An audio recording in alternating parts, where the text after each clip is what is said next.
I'm Annie Bishop, 42, and after 22 years in the Marine Corps, I earned command of 1st Battalion, 6th Marines. For years, I served, deployed, and kept proving myself to a father who never truly saw what I had become. But when he watched a sergeant dismiss me on a rifle range like I did not belong, I made a choice that changed everything. Have you ever been underestimated by someone whose approval you spent years trying to earn? Tell me your story in the comments. You're not alone. Before I get into what happened, let me know where you're watching from. And if you've ever had to stand tall after being overlooked, hit like and subscribe for more true stories about boundaries, dignity, and reclaiming your worth. What happened next might surprise you. He came home on a Thursday. I didn't know what a sergeant was, or what he did over there, or why he'd been gone so long. I just knew that when he crouched down and put his hands on my shoulders, I wanted to be exactly what he was. That was 1988. I was 5 years old. My father, James Bishop, had just returned from a 14-month overseas assignment, his third since I'd been alive, though I only remembered this one because I was old enough to feel the gap he left. He was 32 then, a sergeant first class in the United States Army, and he wore his uniform the way some men wear their skin, without thinking about it, without needing it explained. I remember running down the front steps of our row house in Allentown barefoot, the concrete cold on my feet, and the way he crouched at the bottom of the steps to meet me at eye level. His ribbons caught the afternoon light. He smelled like starch and engine oil, and something I couldn't name then, something that belonged to wherever he'd been.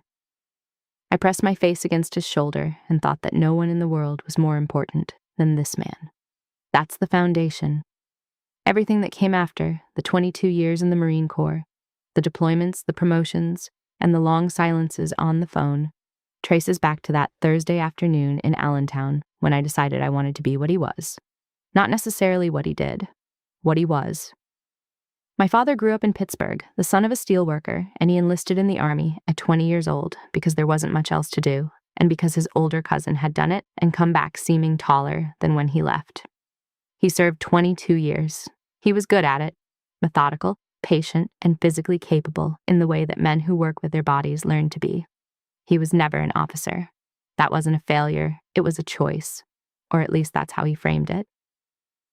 In his world, the officers gave the orders and the NCOs made sure they actually happened, and the NCOs were the ones who understood the ground.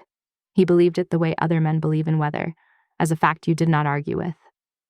We lived in Allentown for as long as I can remember, a row house on the east side, the kind of neighborhood where everyone's father had done something physical for a living, worked the plant, driven a truck, or kept a route.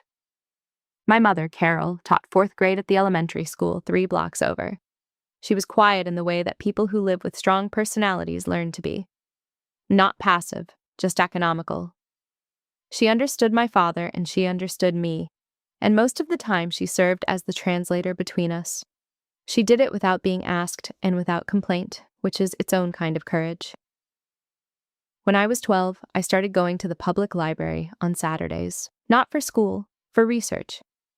I'd gotten interested in the military branches in the way that 12-year-olds get interested in things, which is to say, completely and without perspective.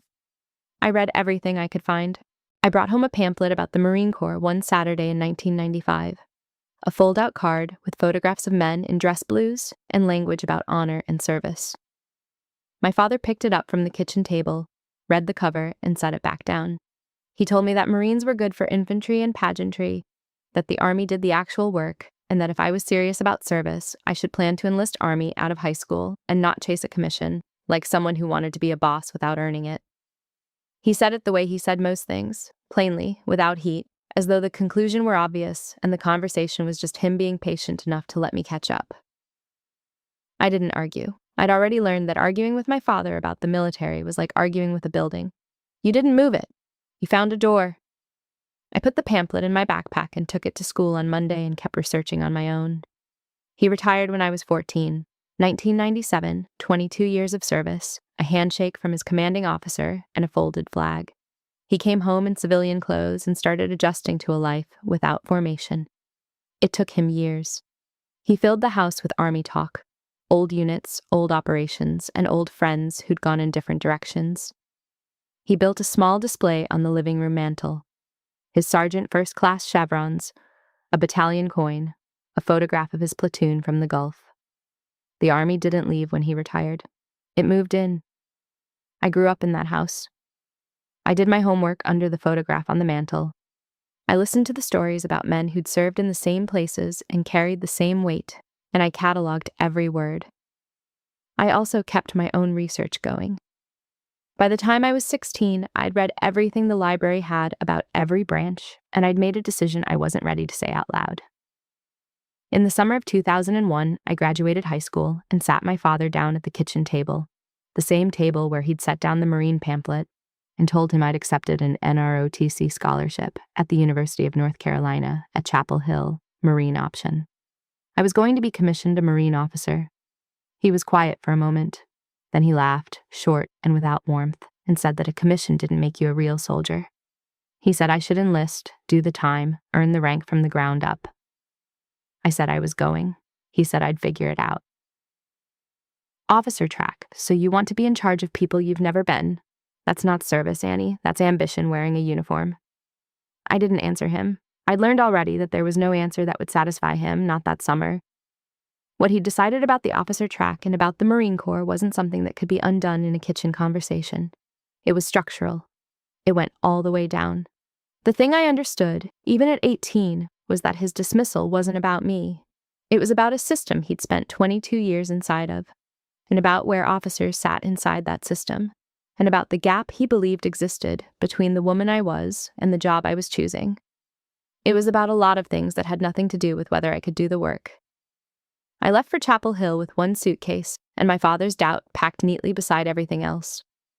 My mother stood at the bottom of the front steps and held my face in her hands for a moment before I got in the car. She didn't say anything about him. She said, "You know what you're doing." I said I did. She said, "Good." I drove south and didn't look back until I was past the county line.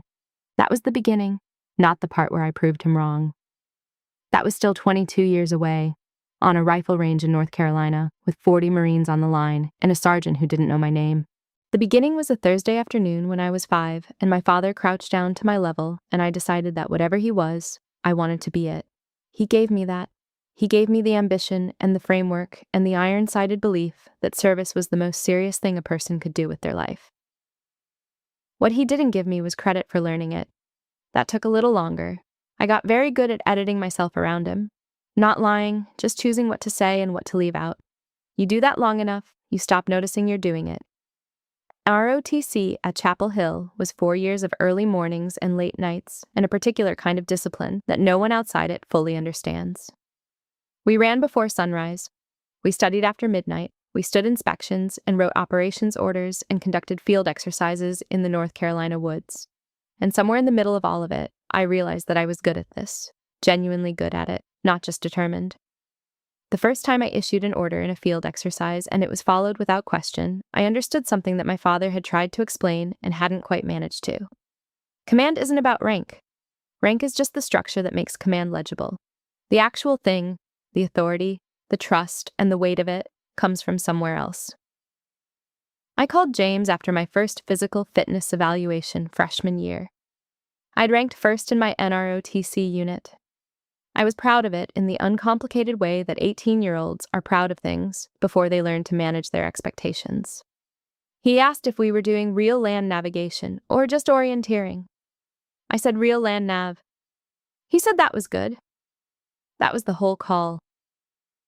By my junior year, I'd stopped leading with accomplishments. I asked about his health instead.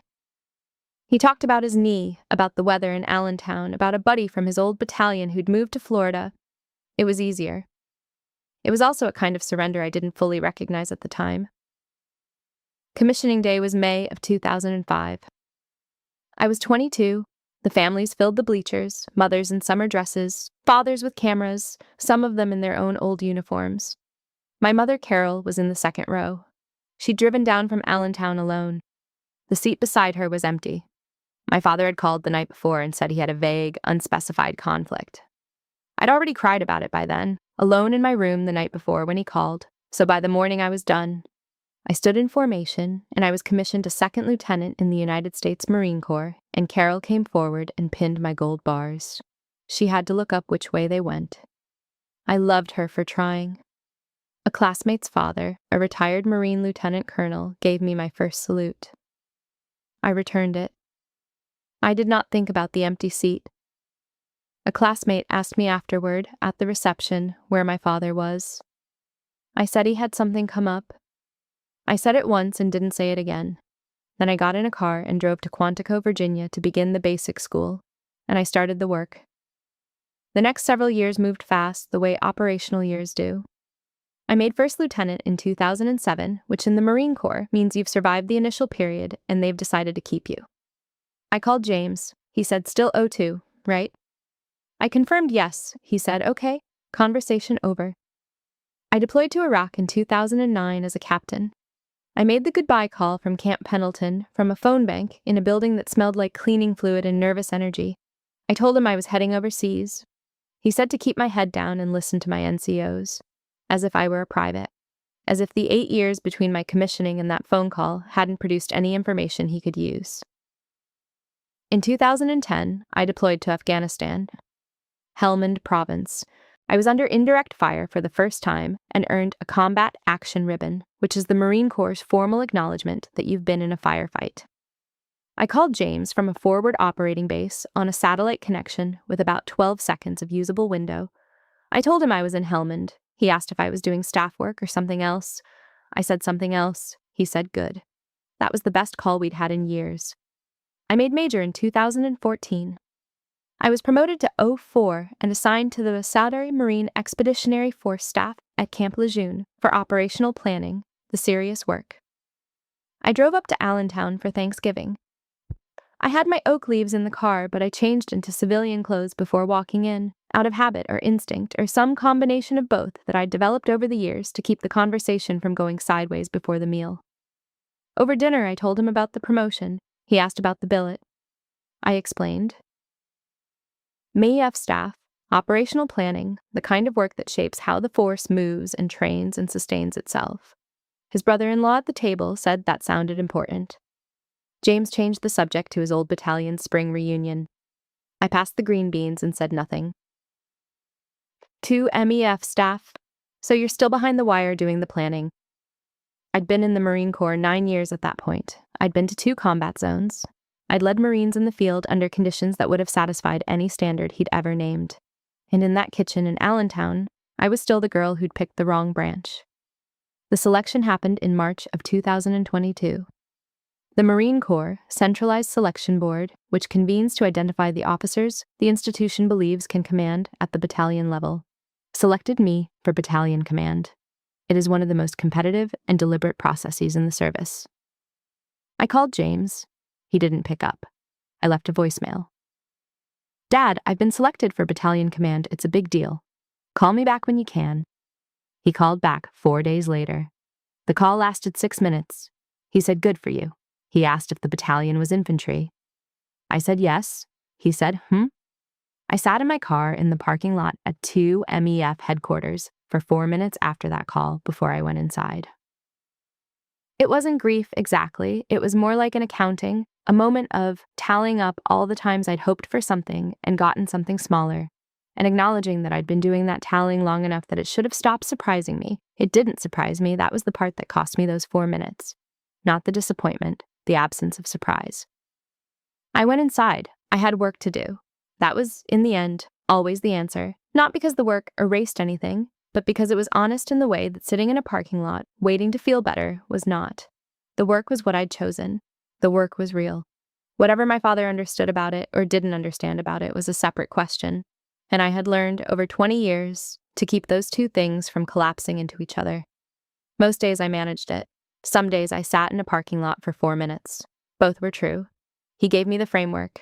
He gave me the work ethic and the belief in service and the stubbornness to keep going when the going was long and unremarkable.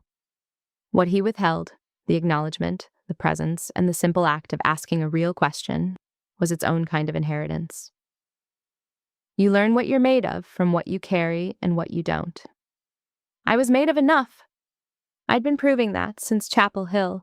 I just hadn't needed anyone to confirm it yet, and I was learning, one parking lot at a time, that I never would. In November of 2025, I invited my father to Camp Lejeune for the weekend. I didn't frame it as a demonstration.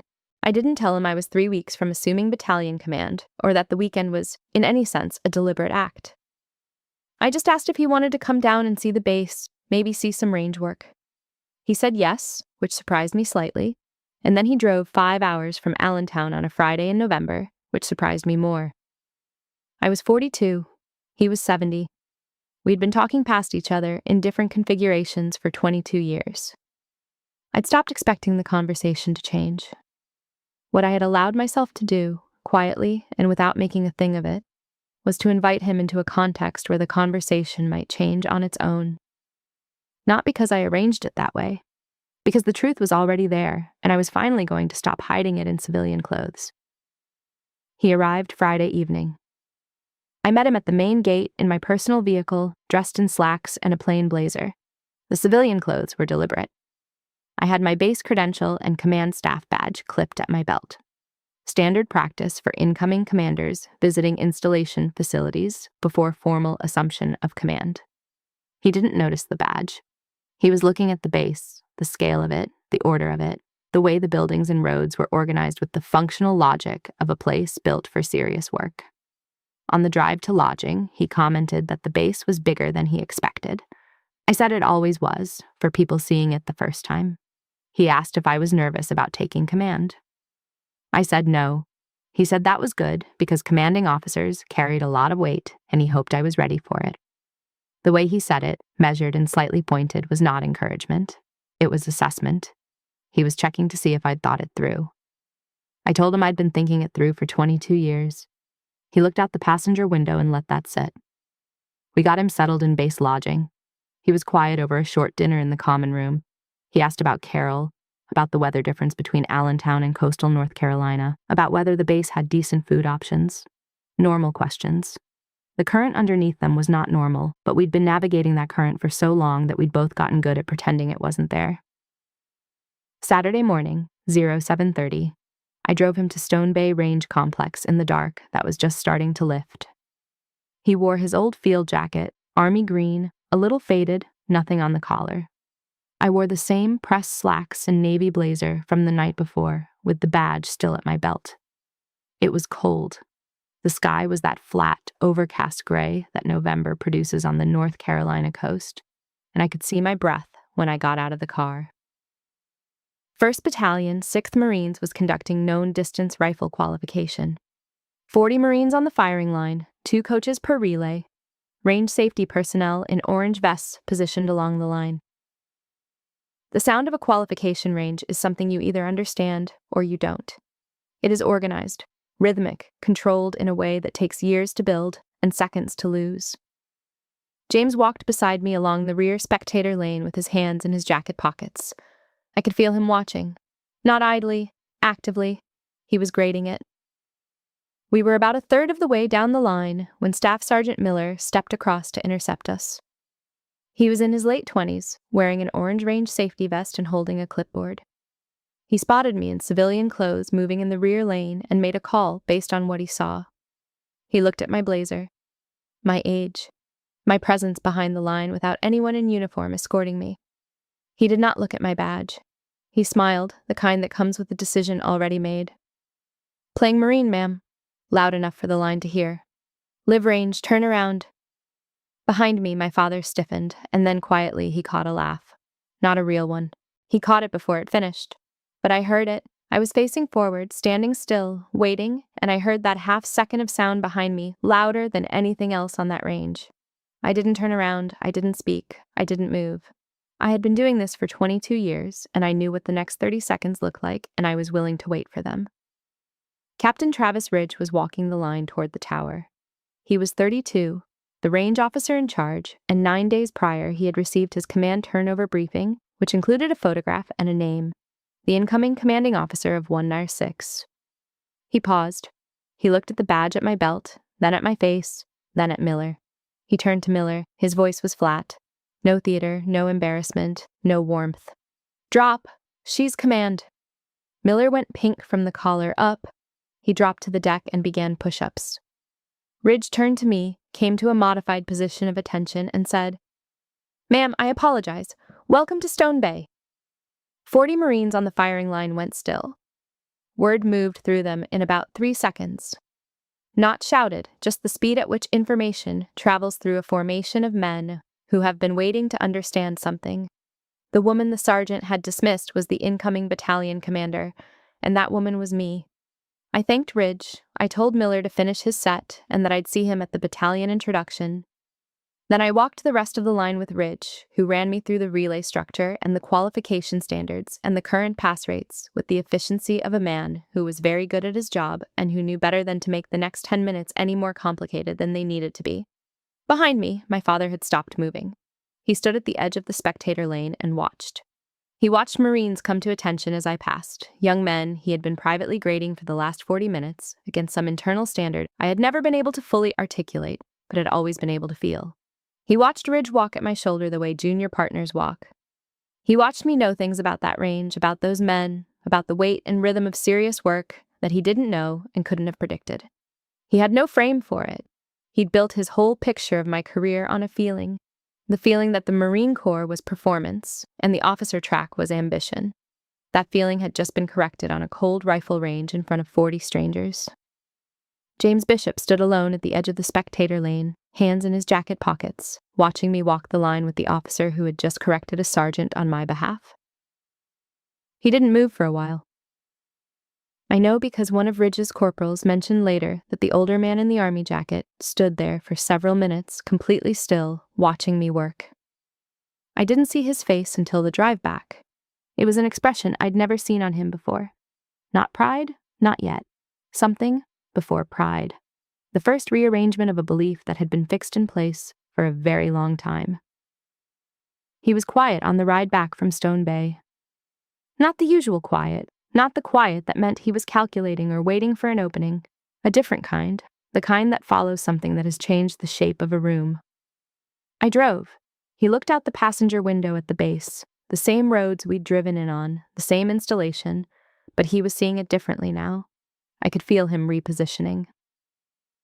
When a person has held a fixed idea for a long time and something reorganizes it, you can sense the adjustment happening in real time. He wasn't ready to say anything yet. I wasn't going to press him. We stopped at the main PX for coffee.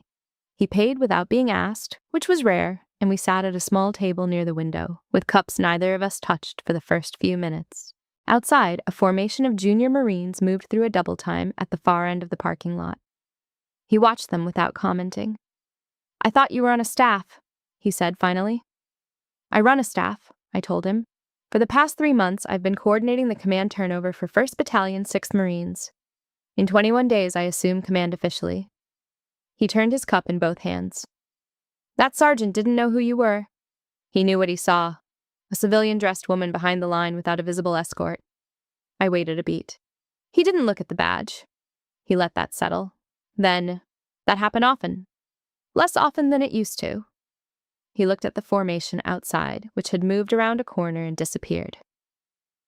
The captain who corrected him, "How fast did he move?" I said about 12 seconds from recognition. He nodded as if I'd confirmed something. He was running a calculation, not about me, I don't think, but about the system. About what it meant that a captain had a photograph of the incoming commander memorized close enough to act on it in under 15 seconds, on a cold range, at 0800, on a Saturday morning. "That's a good officer," he said. I agreed. I told him Ridge was one of the better junior officers I'd seen in the final 3 months of preparation, sharp, thorough, and disciplined in the way that wasn't performance. He listened. He asked what year Ridge had been commissioned. I said 2016. He did the math. 9 years of service, captain's rank, range OIC. He nodded again. "You teach him anything?" "Not directly. He came up through his own battalion. I've observed him on the range twice and at a staff brief once." He was quiet again. Then, "But he knew your face." He did his homework. That's what good officers do before a command turnover. They learn the chain. James picked up his coffee and drank. He was chewing on something. I waited. Outside, another small group of Marines moved along the road, this time slower, 2 of them carrying a stretcher as part of what looked like a medical training evolution. He tracked them. "The sergeant will be all right," he said. Not a question. He was checking whether I was going to carry it. Miller's a solid staff sergeant, good range safety record. He made a read based on what was in front of him and it was wrong. He'll be better for it. I paused. I'll talk to him properly at battalion introduction. That's when he needs to hear it, not on the range floor. He absorbed that. I could see him measuring the way I'd handled it, the restraint, the timing, the decision not to pile on in front of 40 men. He was a sergeant for 22 years. He knew exactly what it cost Miller to do push-ups in front of that formation, and exactly why it was the right call, and exactly what the alternative would have cost more. He knew all of it, and he knew I knew it. He didn't say any of that. He drank his coffee. She ran the whole line, he said. Not to me, more to himself. After. I'd walked the entire range line with Ridge after the Miller situation, probably 20 minutes, the full relay structure in every position. Because you don't flinch and you don't leave early, you do the job you came to do, and you let the work speak. He'd watched all of it from the spectator lane.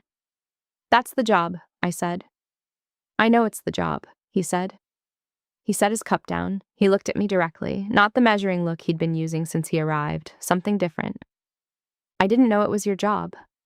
That sentence landed somewhere specific. I didn't move when it landed. I'd spent a long time learning not to show him when something got through, because the times I'd shown it before had usually ended in him pulling back. I wasn't sure he'd stay with the moment if I made too much of it, so I kept my face still and said simply, "It's been my job for 22 years, Dad." He looked back at the window. He was quiet for a while longer. "In the Army," he said eventually, "the NCOs run it. Officers sign off. That's how it works. We had good officers, bad officers. It did not matter much either way because the sergeants did the job regardless. I thought the Corps was the same." He paused. Ridge dropped his man in 12 seconds. "The institutional culture is different," I said. "We build the officer corps to lead from the front. NCO leadership matters. The Sergeant Maj runs battalion operations in ways an O5 never touches. But command authority is clear. They expect the commander to be in the work." He nodded slowly. I didn't know that. He said it simply without defensiveness. It was such an unusual thing for him to say that I needed a second to register it. James Bishop did not often admit the limits of what he knew. It was one of his fixed qualities. Not arrogance exactly, more a kind of structural certainty that had served him well in the Army and occasionally made him impossible in conversations like this one. To hear him say I didn't know that, quietly, about a thing he'd been dismissing for 22 years, was something. "You couldn't have known," I said. "You weren't in it." "No," he said. "I wasn't." Another pause. I should have asked. There it was. I didn't magnify it. I wasn't going to let it be a moment of triumph because it wasn't. Or if it was the kind of triumph that feels more like relief. I said something mild, something about how the branches were structured differently and it took time inside either system to understand the other, and he agreed. And we finished our coffee. We drove back to lodging, he showered and changed, and we had dinner in town, a steakhouse on the highway that he'd spotted on the way in and mentioned wanting to try. Over dinner, he asked me about battalion readiness cycles, the deployment schedule, what a commanding officer's day actually looked like. Real questions, not polite ones, the kind that assumed there was a real answer worth hearing. I answered all of them. We talked for 3 hours. We ordered pie. I don't think we'd talked for 3 hours about anything in my adult life. He fell asleep on the drive back to base lodging. He was 70. He'd been awake since before sunrise, spent a full day on a rifle range, then 3 hours at a steakhouse, and he was out against the window before we made the main gate. I drove slowly through a base that was dark and quiet, the way bases get at 2200. Not empty, just organized. I looked at him for a moment, at a red light, jacket still on, head against the glass, the same faded army green he'd worn at Thanksgivings and in every photograph from his whole career. 70 years old and still wearing the same jacket. I drove him to lodging. I walked him to the door. He said goodnight and thank you for the day. I said I'd see him in the morning. I drove back to my quarters in the dark and sat in the car for a moment and let myself feel what the day had been. Then I went inside and slept. Sunday morning, I picked him up at 0730. He was already outside when I pulled up, standing on the walk in front of lodging with his overnight bag at his feet, hands in the jacket pockets, looking at the sky. It was cold again, clear this time, the kind of November morning on the North Carolina coast where the light comes in low and flat and everything looks like it's been rinsed, He looked like he'd been up for a while. He got in without being asked, and we drove to the chow hall on base for breakfast. The chow hall on a Sunday morning has a different energy than a weekday. Less formation, more informal, with Marines eating in small groups, nobody rushing toward the next thing. We took a table by the window. I got coffee and eggs. He got the same and a side of biscuits that he ate without comment because he was a Pennsylvanian and biscuits were always the right call. We talked about Carol for a while. She had been asking him to drive less at night. He thought this was premature. I thought she was probably right. He conceded that she was usually right. I said yes, she was. We left it there. At some point during the second cup of coffee, he said, "What time do you normally get in on Mondays?" It was a small question. He'd never asked about my schedule before, not the daily cadence of it, not the actual hours. I told him 0600 normally, sometimes earlier in readiness cycles or before an exercise. "Before sunrise," he said. "Usually." He nodded. He ate a bite of biscuit. When I was at Fort Bragg, we had a sergeant major who came in an hour before formation every day. Made NCO calls at 0400. I used to think that was excessive. He paused. I stopped thinking that about year 8. I said the Sargati match at 16 ran the same way. Roy Dempsey had been running morning calls at 0500 since before I'd arrived on station, which was 3 months prior. He asked me what Dempsey was like. I told him, serious, experienced, meticulous about standards, in a way that communicated respect rather than punishment. Exactly what you wanted in a battalion sergeant major. He asked if Dempsey and I were going to work well together. I said I thought so. He said that mattered more than almost anything else at battalion level.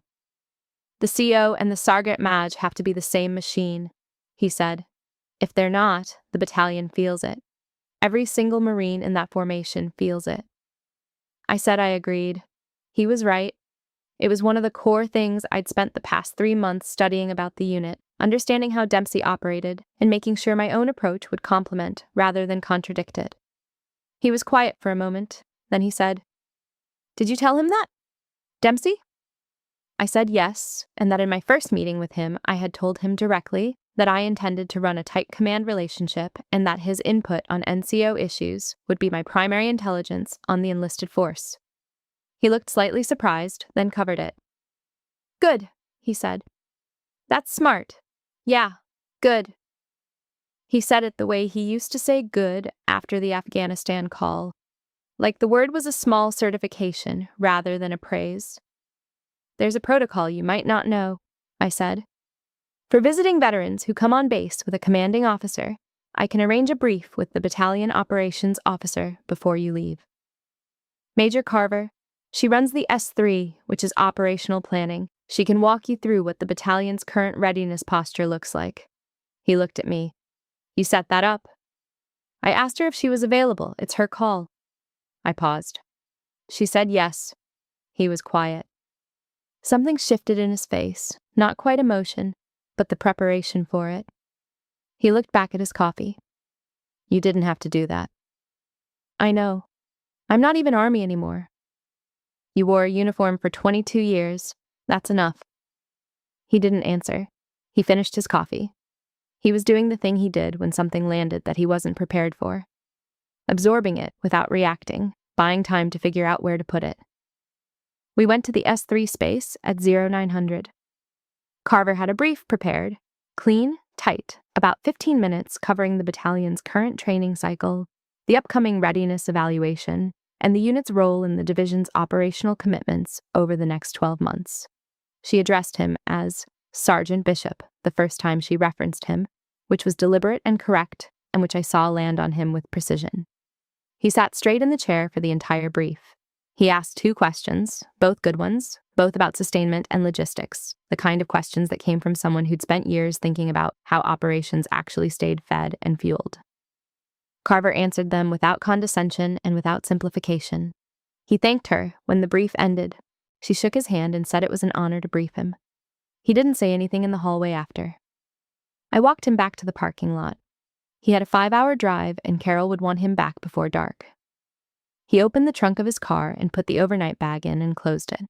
He stood there for a moment with his hand on the car, not looking at me, looking at the tree line past the parking lot. "She's good," he said. He meant Carver. She's very good, I agreed. She knows her numbers. He paused. You trained her? I observed her. She trained herself. Another pause. That's how it works at this level. By the time they reach major, they're doing it independently. I just have to make sure the environment is right. He turned and looked at me. He had the expression from the car the night before, the one I'd never seen on him before the range. The rearrangement one. He studied me for a second. You've been doing this the whole time, he said. Haven't you? It wasn't really a question. I said yes. He nodded. He looked past me at the installation, the buildings, the roads, the deliberate organization of a place built for serious work. The same base he had arrived at 2 days earlier was reorganized now, filed under a different heading in whatever system he used to understand the world. I'm sorry I didn't ask, he said. Earlier. Before now. I'd been waiting for some version of those words for 22 years. I'd imagined them in different configurations, how they'd feel, what I'd want to say back, whether it would ever be enough. In the actual moment, what I felt was simpler than I expected. Not triumph, not even relief exactly, just the quiet fact of a thing being said that needed saying. I know, I told him. It's all right. He looked at me. Is it? I thought about that for a moment. The parking lot, the drive back from Allentown in 2001, the empty seat at commissioning, the 4-minute sit in the parking lot when the selection board called, the whole accounting. I thought about all of it, and then I set it down. It's getting there, I said. He put his hand on my shoulder, brief and firm, the same gesture from when I was 5, and he crouched down at the bottom of the steps. The same hands, older now. Then he got in the car and I stepped back and he drove toward the main gate and I stood in the parking lot and watched him go. I stood there for a while after the car disappeared. Not 4 minutes this time. Less. The base moved around me. A utility vehicle at the far corner of the lot, a runner on the road, 2 officers talking near the building entrance. Normal Sunday morning traffic. I breathed the cold air and let the quiet do what it was doing. There was nothing left to prove to anyone. There was only the work ahead, and the understanding that we'd found our way to something more honest than we'd had before. That was enough for a Sunday morning in November. Then I went back inside. The 3 weeks between that weekend and assumption of command were the most compressed of my career. Not difficult in the way that combat is difficult. There was no acute danger, no immediate threat. The compression was cognitive. A commanding officer assuming command of a battalion absorbs an enormous quantity of information in a short period. Personnel files, readiness assessments, ongoing investigations, equipment status, training calendars, key relationship maps, unit history. You read everything that can be read, and you talk to everyone who will talk, and you build, as fast as you can, a working model of an organization you're now responsible for. The model is never complete. That's the condition of command. You work from incomplete information at speed, and the margin for error is human. I arrived at 0500 every morning. Carver had the morning brief ready at 0530. Dempsey ran formation at 0600. I stood at the back and watched. Not because I needed to verify they could stand in formation. They had been doing that for 3 years, but because you learn an organization by watching it before it knows you're watching. The corporal who corrects a junior Marine without being told. The gunnery sergeant who scans the formation twice before reporting strength. That's what the paperwork doesn't capture. I met with every company commander separately in the second week.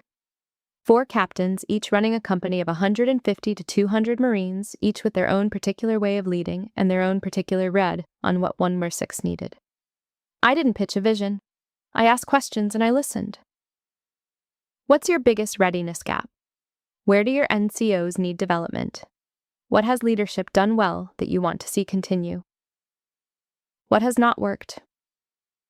Real questions with real answers, and I took notes. I told each of them that I would make decisions, and some of them would disagree with my decisions, and I expected them to tell me so, clearly, once, and then execute.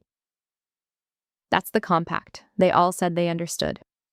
One of the captains, Kellerman, Bravo Company, asked me directly whether my approach would shift the battalion's focus away from what they'd built. It was a fair question. I told him I'd evaluate current standards before deciding what to adjust, and that I wouldn't adjust anything I couldn't justify. He seemed satisfied. He was the kind of officer who needed directness more than reassurance, and I'd read his file closely enough to know that. The Miller situation I handled on a Wednesday in the second week, exactly as I'd told James I would, at the battalion introduction, in a brief one-on-one after the formal portion. I pulled him aside and told him that what happened on Stone Bay would not follow him, that I understood the read he'd made, and it was a reasonable one on the information available, and that the Marines I expected to remember the correction were the ones on the firing line, not me. He looked at me for a moment with the expression of a man trying to determine whether he was being handled or being told the truth. I held the look. He nodded. I told him I'd be on his range twice in the next training cycle, and I expected the same standard I'd observed on Saturday. He said, "Yes, ma'am." We shook hands. It was done. I spoke with Madge Webb at HQMC midway through the second week, a colleague from the War College, also an 05, watching his own command assignment with the same focused attention. We talked for 40 minutes on a Tuesday evening from my office, the kind of call that mixes shop talk with the specific candidness of two people who understand exactly the same weight without needing to explain it. He asked how I was holding up. I said I was holding up. He said that's all anyone can do at this point. I said yes. Then he asked if I'd had any unusual inbound since the pre-command period started. I told him about the range incident with Miller. He was quiet for a moment, then said, "What day does that story get out to the rest of the division?" "It's already out," I said. He laughed. "God help Miller." I told him Miller was going to be fine. Webb said probably. He asked if my father had been there to see it. I said yes. He went quiet in a different way. He'd met James once, years ago, when I'd brought him to a Marine Corps birthday ball in an uncharacteristic moment of optimism. He'd watched James spend the evening slightly out of joint, not rude, just calibrating, and afterward had said simply, "He'll get there." That was 6 years ago. I told Webb he'd gotten there. I told him about the drive back from the range, the coffee, the 3 hours at the steakhouse, the morning brief with Carver. He was quiet for a moment. Then he said, "How'd it feel?" "Different than I expected," I said. "Different better or different complicated?" "Both." He said, yeah, that makes sense. Then we talked about operational scheduling for another 20 minutes, and I went home and slept. In the third week, Col Vargas called me into his office for what was notionally a pre-assumption check-in, but functioned more as a final evaluation.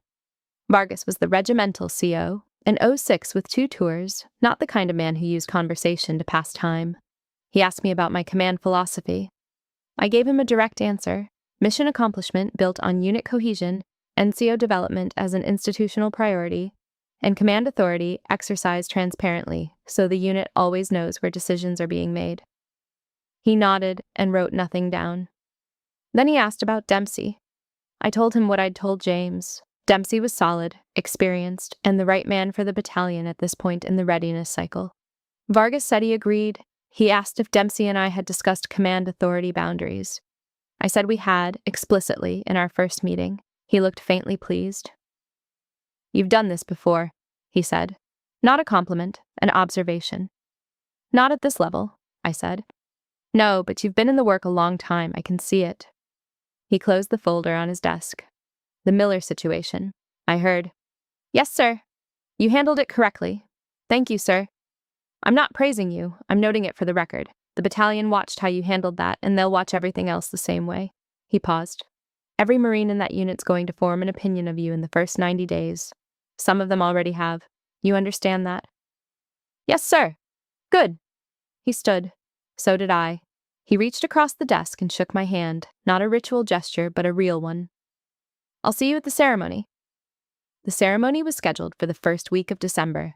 A change of command is the formal transfer of authority from the outgoing CO to the incoming, conducted in front of the battalion. It is the oldest military ritual still practiced in more or less its original form. The passing of the colors, the assumption of authority, the presentation of the new commander to the unit. It means something. The fact that it means something is part of its function. I spent the days before it reviewing material I already knew and walking the facility and talking to people. Not because I needed the information. I'd spent 3 months building the picture. The Marines needed to see me in the work before the ceremony, not just at it. They needed to form an opinion before they were asked to follow. Leadership doesn't start at the podium. It starts at 0500 when no one's watching. I called Carol the night before. She asked if I was nervous. I said no. She said that's my girl. I laughed. She asked if Dad had called. I said he'd left a message, short, well-wishing, in the particular clipped register he used when he wanted to convey something and didn't have the word for it. She said he'd been talking about the visit. She said he'd told people about it. I said I was glad. She said she was too. Then she told me to sleep, and I did. The ceremony was on a Friday, 0900, on the battalion parade deck. It was cold, the first week of December, coastal North Carolina cold, which is damp and wind-edged and gets into the gear no matter what. The battalion was in dress blues. 742 Marines in formation across a deck that had hosted this ceremony 7 times before. And each time the officer who walked across that deck changed, the battalion reformed around a new center. That's what the ceremony is, not pageantry, though there is pageantry in it. It's a structural recalibration, a formal acknowledgement that authority has moved and that the unit is now organized around a new point. James drove down Thursday night. I hadn't asked him to. He'd called Wednesday and said he wanted to come, and I said yes, and he drove 5 hours again, and Carol came with him this time.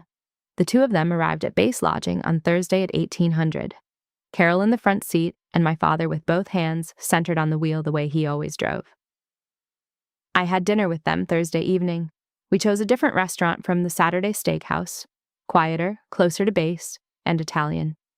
Carol ordered the lasagna and immediately asked the waiter whether there was any chance it was made fresh. She was politely informed that it was not. My father had the chicken. I had whatever was in front of me. We talked about the ceremony logistics, where they'd be seated, what the timeline looked like, what to expect. Carol asked whether she was going to cry. I said probably. She said she'd planned on it. My father said nothing. He was already somewhere else in his head. Not distracted, focused. He was preparing for tomorrow the way he'd always prepared for anything serious. He went quiet and he paid attention. I slept well that night, which surprised me. I've had ceremony nights where sleep was difficult, where the cognitive load of the next day's sequence made it hard to stop running the playback. Not this one. I was done preparing. There was nothing left to adjust. I closed my eyes and slept until my alarm. 0700, I was dressed. Service A, short coat, tie, medals aligned, and cover squared.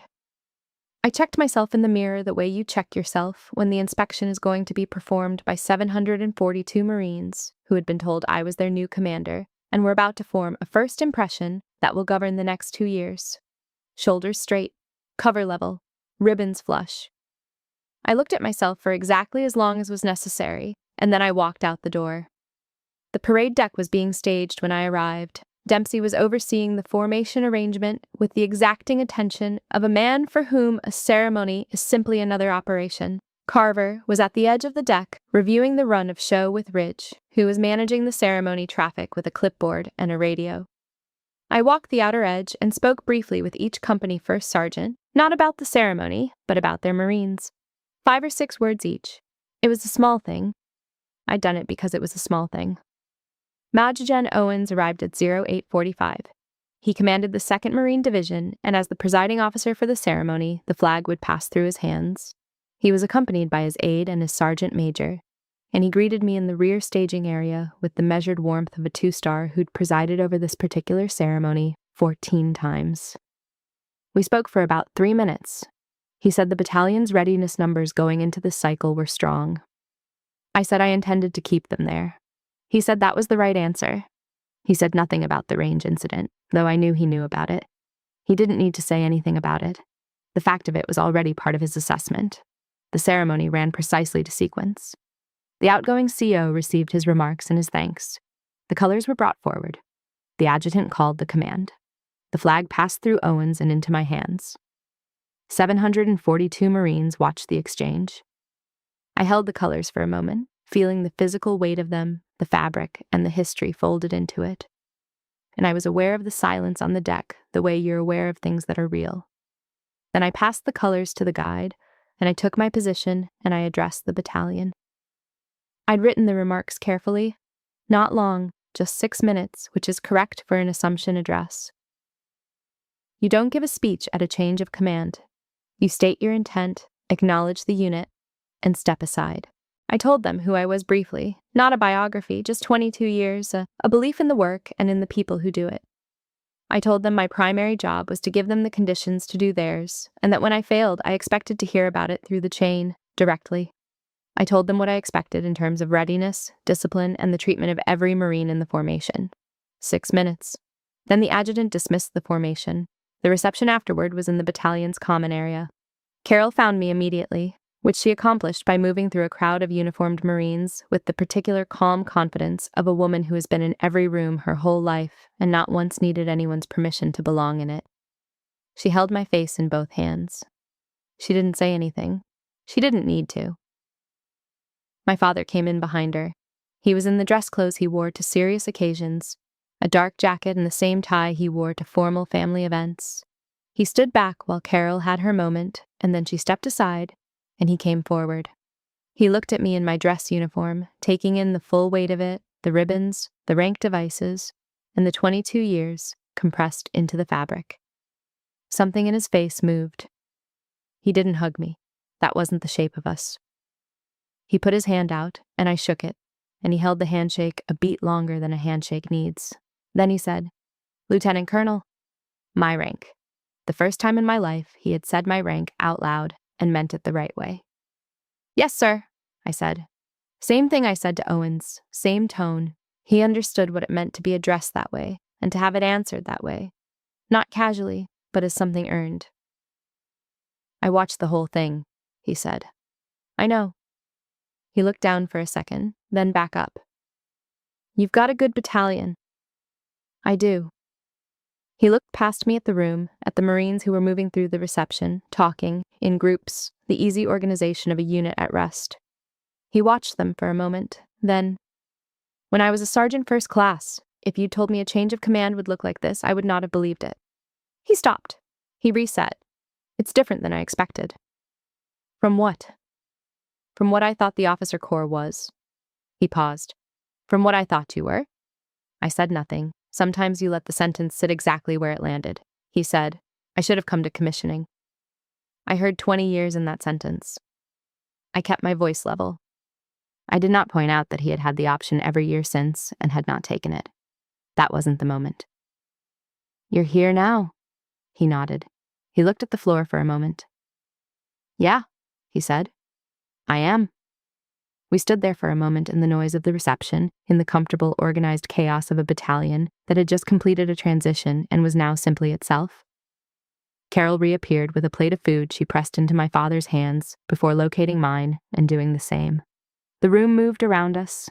Outside, through the window, the parade deck was being cleared. The chairs folded and carried in, the formation markers collected, the deck returning to its normal function. The ceremony was over. The command had begun. They drove back to Allentown that evening. Both of them, Carol and James, the car loaded with the particular quiet of people who have had a full day and are letting it sit.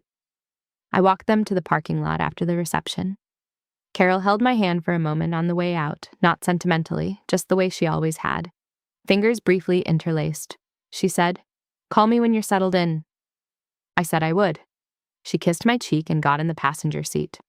My father stood by the driver's door and looked at the base for a moment. The same long look he'd been doing all weekend, the one where he was updating his picture. He said, "You'll be all right." It was the kind of thing he said when he didn't have the bigger thing ready yet. I understood that. I told him I would. He got in the car. I stood in the parking lot and watched them go for the second time in 2 weeks. The first weeks of command were what they always are for anyone who's done serious work. More complicated than you'd imagined and exactly what you'd prepared for. Not a contradiction. The preparation doesn't make the complexity smaller. It makes you better at navigating it. Every morning, I was at my desk before Dempsey had run the morning call. Every evening, I stayed until the staff brief was complete.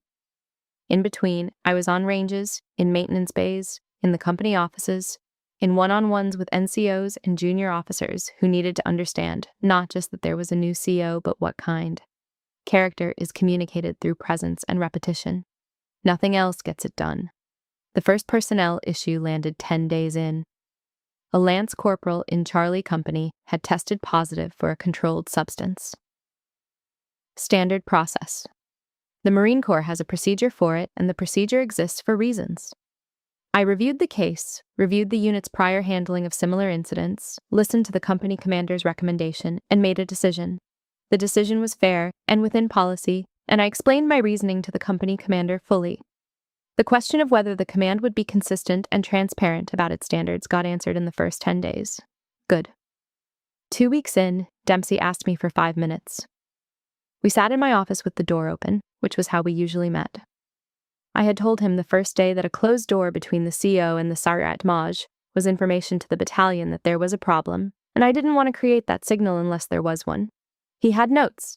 He always had notes. He told me about a staffing concern in one of the headquarters elements, a tension between 2 senior NCOs that had been running since before I'd arrived and was starting to affect work output.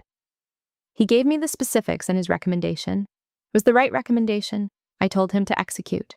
He said, "Aye, ma'am," and he left. That was the machine working. That was what I'd told James about in the parking lot of the steakhouse. The Sergeant Madge and the CO, the same machine. It took about a week to calibrate, and then it ran. Not perfectly, because nothing runs perfectly, but smoothly enough that I could put my attention where it needed to go without the mechanism burning down behind me. I called James on a Thursday evening, 3 weeks into command. He picked up on the second ring. That was new. He usually let calls go to voicemail and called back when he decided to. I noted it without remarking on it.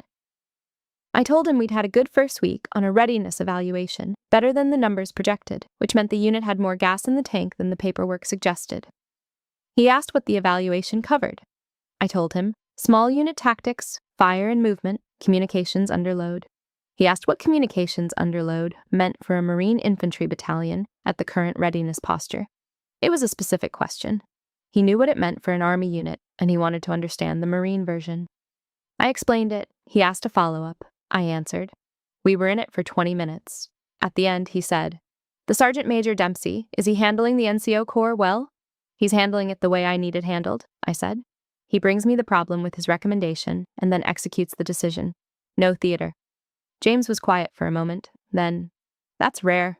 "I know. When I was at Bragg, we had a sergeant major who would brief the problem and then wait to see which way the CO was leaning and then recommend whatever the CO already wanted. Covered himself." He paused. "Completely useless." "Dempsey's not that," I said.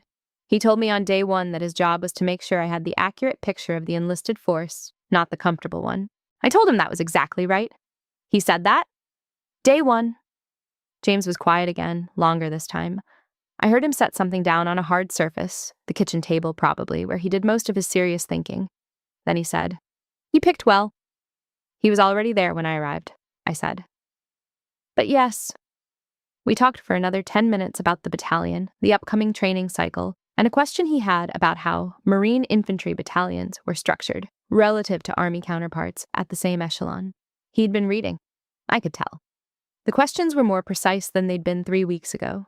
He'd gone home from the ceremony and done what he did when he wanted to understand something, which was to locate the information and read it methodically. He was 70 years old, and he'd spent the past 3 weeks educating himself about my branch. That was the sentence that sat with me after the call.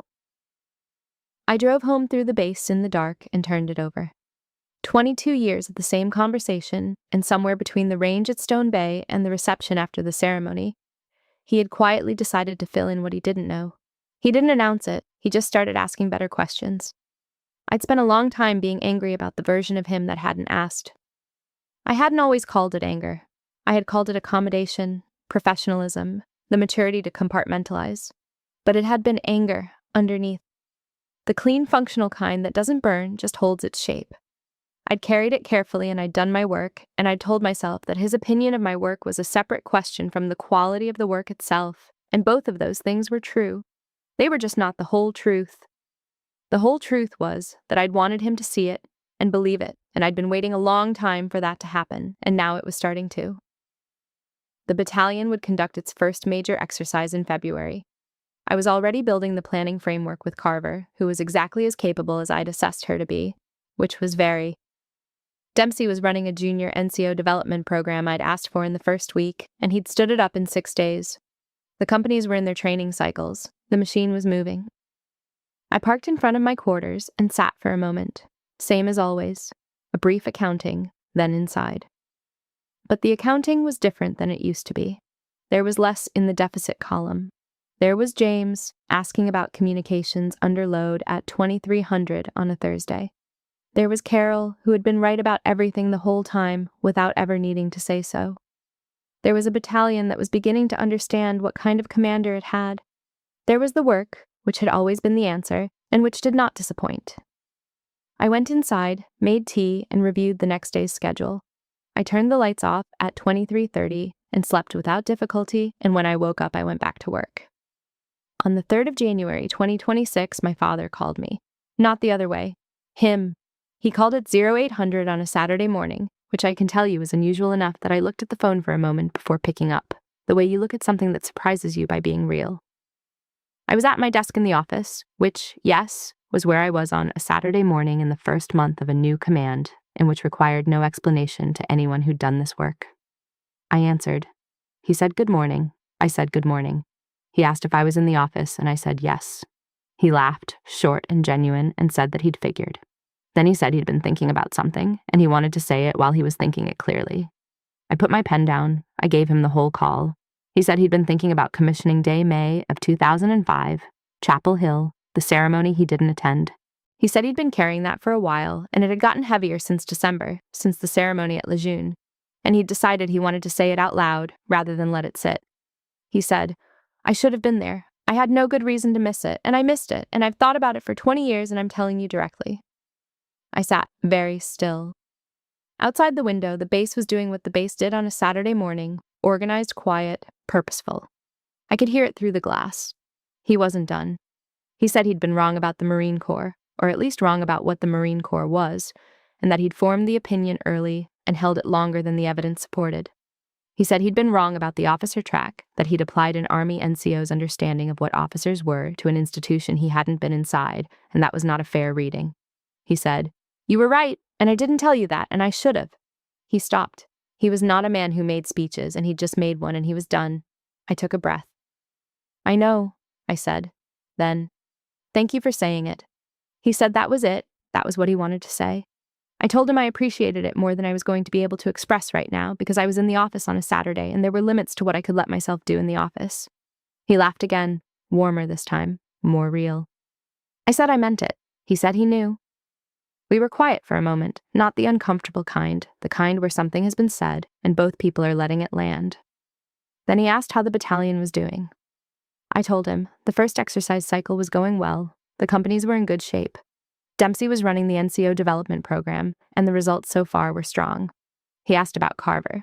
I said she was excellent, one of the better staff officers I'd worked with, which was saying something at the 04 level. He asked if she was going to get command someday. I said almost certainly if she wanted it. He said she seemed like she wanted it. I agreed. We talked for 45 minutes. It was the longest call we had had since the steakhouse. He asked about the training cycle in February, the major exercise, and I walked him through the planning framework in general terms. He asked good questions. He was pulling from the reading he'd been doing.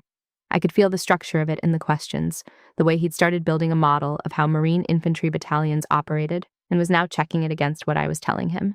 He was a methodical man. When he decided to understand something, he understood it fully. At the end, he said, I'm proud of you. He'd never said those words to me. Not like that. Not directly in those words, with nothing else around them. Not good for you. Not, that's all right. Not a nod and a change of subject. I'm proud of you, said plainly from my father at 0800 on a Saturday morning in January. I said, thank you. He said, I should have said it a long time ago. I said, yeah. He said, I'm saying it now. I said, I hear you. Then we said goodbye, and I put the phone down, and I sat in my office for a minute. Not 4 minutes this time, probably closer to 2. The base outside was doing its Saturday morning thing, and the battalion was in its winter rhythm. And somewhere in Allentown, my father was sitting at the kitchen table where I told him I was going to Chapel Hill, where he'd set down a Marine Corps pamphlet in 1995, where we'd had every conversation that had mattered and a great many that hadn't, and he was 70 years old, and he'd just said what needed saying. 2 minutes. Then I picked up my pen and went back to the work. The thing about a long wait is that it doesn't become a short wait when it ends. The time is still real. The empty seat at commissioning is still real. The 4-minute parking lot sits are still real. They don't disappear because the apology finally comes, They just get context, and context is different from erasure. I'd been shaped by every year of that silence, the work ethic that had to prove itself, the discipline of keeping professional and personal in separate compartments, the specific independence that develops in a person who learns early that the validation they need is the kind they generate themselves. I wouldn't undo any of it. It made me the officer I was. It made me the commanding officer of 1st Battalion, 6th Marines at 42 years old, running a Thursday morning NCO development program that my sergeant major had stood up in 6 days and that was already producing results. What I didn't undo was what he'd given me first. The Thursday afternoon in 1988, when he came home in uniform and I decided I wanted to be what he was. The 22 years in the Army, the stories over the kitchen table, the framework of service that I'd absorbed before I understood what I was absorbing. The work ethic that came from watching him prepare for every serious thing as if it required the full weight of his attention, because it did, because he believed that everything worth doing is worth doing completely or not at all. He gave me that. Before the doubt and the distance and the missed ceremony, he gave me that, and I'd built everything else on it. The officer in me wants to say it balances, that the ledger comes out even if you're careful about what you count, but that's not quite right. Ledgers are for things that cancel each other out, and these don't cancel. They coexist. The debt, the gift, the long wait, and the January phone call are all simultaneously true. And the true thing about all of it together is that it produced me, and I turned out to be enough. I will command 1st Battalion, 6th Marines for 2 years. I will run this unit well. I will bring the same standard to every morning and every range and every personnel decision that I brought to 22 years of preparation. And at the end of it, I will hand these colors to the next commanding officer with the unit in better shape than I found it. That is the only accounting that matters in the end. What you left and what you built. James Bishop is 70 years old and learning to ask better questions.